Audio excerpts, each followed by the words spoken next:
ஒரே மரம், ஆனால் அந்த மரத்தை பற்றி கேட்டப்போ 4 பேர் 4 விதமாக சொல்கிறாங்க. முதலாவது நபர் சொல்கிறாரு அந்த மரம் நல்ல நிழல் கொடுக்கும் அப்படின்னு. 2வது நபர் சொல்கிறாரு அந்த மரத்துல இருந்து இலைகள் எல்லாம் உதிர்ந்துக்கிட்டே இருக்கும் அப்படின்னு.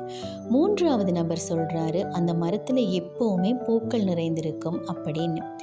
4வது நபர் சொல்கிறாரு அந்த மரத்தில் இலைகள் எல்லாம் எதுவுமே இல்லாமல் ரொம்பவுமே வெறுமையாக இருக்கும் அப்படின்னு. காரணம் என்னன்னு நினைக்கிறீங்க? அந்த 4 பேரும் அந்த மரத்தை 4 காலநிலைகளில் பார்க்குறாங்க. வெயிலில் பார்த்தவருக்கு அந்த மரம் நல்ல நிழல் கொடுத்துருக்கு. இலையுதிர் காலத்தில் பார்த்தவருக்கு அந்த மரத்திலிருந்து இலைகளாக உதிர்றது தெரிந்திருக்கு. வசந்த காலத்தில் பார்த்தவருக்கு அந்த மரம் நிறைய பூக்கள் இருக்கிறது தெரிந்திருக்கு. குளிர்காலத்தில் பார்த்தவருக்கு அந்த மரம் வெறுமையாக இருக்கிறது தெரிந்திருக்கு. இதே போல தாங்க மனுஷனும் சூழ்நிலைக்கேற்ப நம்ம பழகிற விதங்களுக்கேற்ப அவங்க பழகிற விதமும் மாறிக்கொண்டே தான் இருக்கும். ஒரு தடவை நம்ம ஒருத்தரை பார்க்குறத வச்சு யாரையுமே நம்ம ஜட்ஜ் பண்ணக்கூடாது. வேதத்தில் கூட இப்படியாக ஒரு வசனம் சொல்லப்பட்டிருக்கிறது. நீதிமொழிகள் 19ஆம் அதிகாரம் 21ஆம் வசனம்.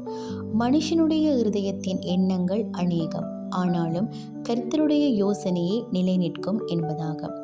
சந்தர்ப்பங்களுக்கும் சூழ்நிலைகளுக்கும் ஏற்றாற்போல் மனுஷனுடைய எண்ணங்கள் மாறிக்கொண்டே இருக்கும். ஆனால் கர்த்தர் எங்கள் மேல் வைக்கும் யோசனை மாத்திரமே நிலைத்து நிற்கக்கூடியது.